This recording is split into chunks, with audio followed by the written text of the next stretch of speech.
I knew in my heart, Vivian was about to face trouble. Victor hated it when others touched what was his.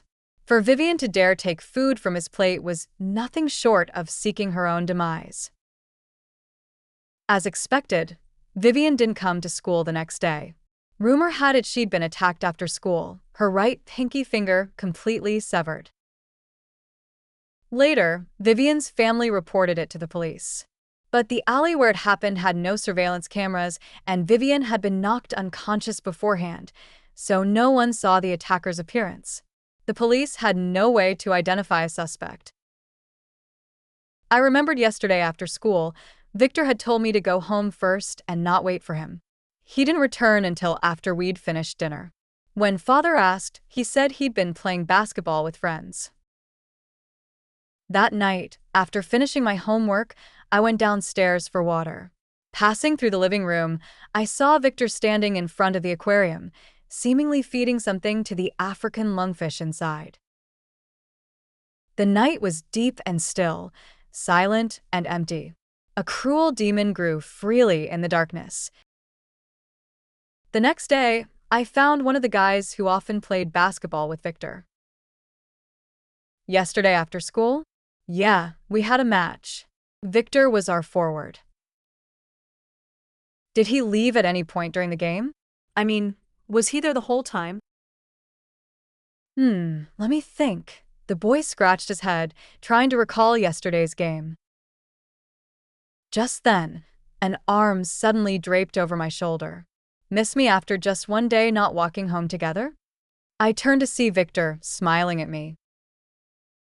The boy beside us gave me a knowing look and walked away. Victor pinched my chin. You seem very concerned about me lately? His eyes wandered over my face. How did you get that bruise on your neck? My heart tightened. The bruise from Vivian's beating a few days ago hadn't faded yet. I couldn't let him find out. Got hit by a basketball by accident, I said, trying to sound as calm as possible. Victor leaned closer. You've been pretty busy lately. I haven't seen you around after class. I was still thinking of how to respond when he turned and walked away. Vivian was the only child in her family. Her parents had her later in life and doted on her excessively. With their daughter suffering such a grievous injury, the couple was not about to let it go. The next day, Vivian's mother came to the school making a scene, vowing that if she ever found out who did it, she would make the perpetrator pay in blood. Vivian's family ran a logistics business and had connections in both legitimate and underground circles, so her threat wasn't an empty one. But with no leads on the attacker, the matter eventually fizzled out. A week later, Vivian returned to school. Having lost a finger for no apparent reason, her temper grew even more volatile, and her bullying of me became increasingly vicious. She grabbed my hair and shoved my head into a sink filled with water. I struggled desperately, but it was useless. Her lackeys held my arms to prevent me from fighting back. The underwater world was relatively soundproof, but I could still hear their laughter. They say on TV that a normal person can hold their breath underwater for no more than 2 minutes. Wonder if that's true. Then let Nora help us test it out. Hang in there, Nora. We're rooting for you. The voices around me grew fainter. So, before passing out, a person experiences ringing in the ears. Air escaped from my mouth, and everything went dark. Just as I was about to lose consciousness, they yanked my hair and pulled me up, tossing me onto the floor like a dead fish. Wow. 2 minutes and she didn't pass out. Nora has real potential as a diver. I hunched over, gasping for air as if trying to inhale the entire world into my lungs. Vivian looked down at me from above, her pretty face twisted with malice. But she wasn't satisfied with just physical torment. She hadn't given up on her pursuit of Victor. Taking what she believed I coveted most was the most effective way to showcase her charm and trample my dignity. During self-study period, she approached Victor with a workbook, asking for help with a math problem. That's right. Victor wasn't just good-looking, he was also an excellent student. Life is so unfair. Why do psychopaths seem to have higher IQs than ordinary people? Or perhaps geniuses are simply more prone to becoming monsters? Victor didn't refuse. He patiently explained the problem-solving approach to Vivian, remaining gentle and polite even though he knew her mind wasn't really on the math. He was always like this in front of others, the helpful senior to his classmates, the filial and sensible son to his parents. Only with me did he remove that hypocritical mask, revealing the cruel, depraved pervert underneath. Vivian was smug, completely unaware that she was stepping deeper into the gentle trap Victor had laid for her. A week passed, and Vivian's campaign to win Victor over progressed unusually smoothly. Rumors even began circulating at school that they were dating. Vivian would rush over to Victor as soon as class ended. She brought him water and towels, and at lunchtime, she became the one who ate with him. She was so immersed in it, enjoying every moment, that she even rarely bothered me anymore. "Do you really like her?" I asked Victor during dinner, when only the two of us remained at the table. Victor was taken aback for a moment, then let out a light chuckle, looking at me teasingly. "What? Are you jealous?" I sneered. Jealousy requires love as a prerequisite, and all I felt for Victor was disgust. Seeing that I didn't respond, Victor leaned closer, staring at me intently. "Whether I really like her or not, you'll find out in the next few days."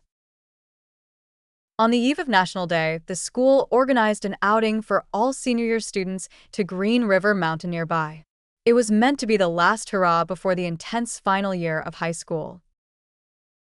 Stepping out of the stifling classroom, the teenage boys and girls, brimming with youthful energy, were all in high spirits. Vivian stayed by Victor's side the entire time, inseparable from him.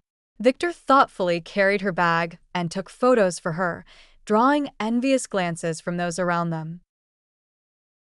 "Look, isn't that Senior Victor? Is that his girlfriend next to him? They look so perfect together." Senior Victor is carrying his girlfriend's bag. How thoughtful. Being Senior Victor's girlfriend must be so blissful. I wish I had a boyfriend like him, too. All around, people were praising Victor and envying Vivian. I couldn't help but find it amusing. A rat from the gutter, yet there were still people fawning over him. In the evening, a bonfire party was held in the open field, with representatives from each class performing. Vivian danced to a popular girl group's routine. Her innocent face, paired with fiery moves, drew enthusiastic applause from the audience. Victor sat in the front row, smiling warmly as he watched, his eyes filled with tenderness. The next few performances were all similar, and I started to feel drowsy, propping my chin up as I dozed off. Suddenly, my phone vibrated in my pocket. I pulled it out and saw it was a call from Victor. I glanced around. The seat where Victor had been sitting earlier was now empty. I scanned the area but couldn't spot him anywhere. I answered the call, about to ask what he wanted, when a girl's intimate, ambiguous voice came through the receiver instead. "Why are we going to the back mountain? There's no one around, I'm scared." That's exactly the point. Do you want to be seen while we're doing That. kind of thing? Victor's low, magnetic voice echoed from the receiver. "Be good. Wait for me at the pavilion on the back mountain." "All right, I'll wait for you then." Vivian's coy voice was so sweet it could practically pull silk. The call ended abruptly. I was stunned for a moment before realizing that Victor had asked Vivian to go to the back mountain for something secretive. But why had he called? Me. I slipped away from the crowd and headed toward the back mountain to investigate. The path to the back mountain was pitch black. The trees on either side cast eerie, shifting shadows in the darkness, like man-eating monsters lurking within. I had wandered there during the day, and the path hadn't seemed this long. But now, it felt like it would never end. After walking for about 5 more minutes, the pavilion finally came into view. I stepped inside, only to find Vivian standing alone in the wind. The night breeze was strong, and she was dressed rather lightly, clearly having put thought into her outfit. I looked around but saw no sign of Victor. Hearing footsteps, Vivian turned around reluctantly. When she saw it was me, a flicker of surprise flashed in her eyes. "What are you doing here?" She sized me up from head to toe. "Oh, I get it. Is it because I've been too busy with my relationship to pay attention to you lately, and you're feeling neglected?" She stepped closer, a mocking smile on her face. "The person you chased for a whole year, but couldn't get is now dating me. You must be heartbroken, right?" "Who told you to look so plain and boring? Victor just doesn't like you." I stood there silently, but she kept chattering, growing more and more animated. She even raised her hand as if to hit me, but it was caught midair by another hand. Victor stared at Vivian with a dark expression. "What are you doing?" he asked coldly. Vivian hadn't expected Victor to witness this scene. It completely contradicted the gentle, ladylike image she had carefully crafted in front of him. But she quickly switched to an innocent demeanor. "Ah, Victor, you've misunderstood.